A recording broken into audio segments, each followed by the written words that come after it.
अग्निकन्या आणि सत्याचे तेज. प्राचीन काळी हिमालयाच्या पायथ्याशी एक लहानसे गाव होते. त्या गावात लोक अत्यंत धार्मिक होते, परंतु त्यांच्या मनामध्ये भीती आणि लोभ खोलवर रुजलेला होता. ते देवपूजा तर करत, पण खरे सत्य बोलणे व न्यायाने वागणे त्यांना कठीण वाटायचे. त्या काळी देवतांच्या सभेत एक समस्या मांडली गेली.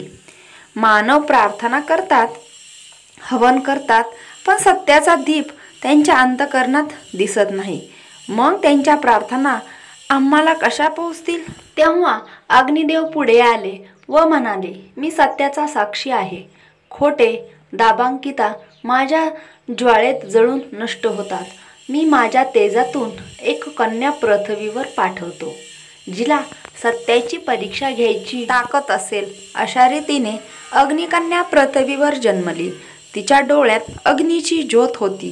तिच्या स्पर्शाने असत्य जळून जात असे आणि सत्य अधिक प्रकाशमान होत असे.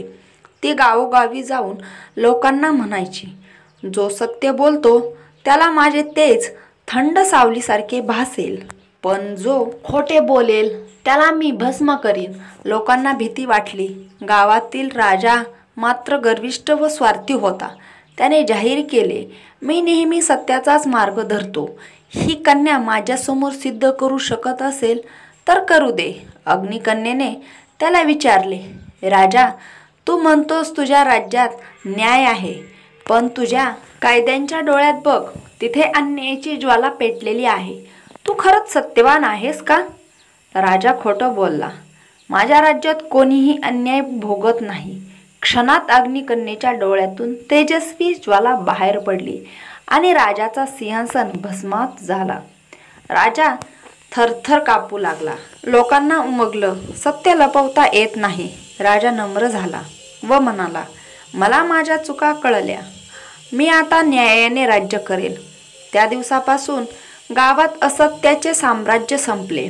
लोकांनी अग्निकन्येला सत्यदेव म्हणून पूजले आणि म्हणू लागले, देवाला प्रसन्न करायचे असेल तर फक्त फुलं वा नारळ नको, तर अंतःकरणातून निखळ सत्य द्या. तुम्हालाही अग्निकन्या आणि सत्याची कहाणी कशी वाटली ती कमेंट करून नक्की सांगा आणि व्हिडिओला लाईक करा.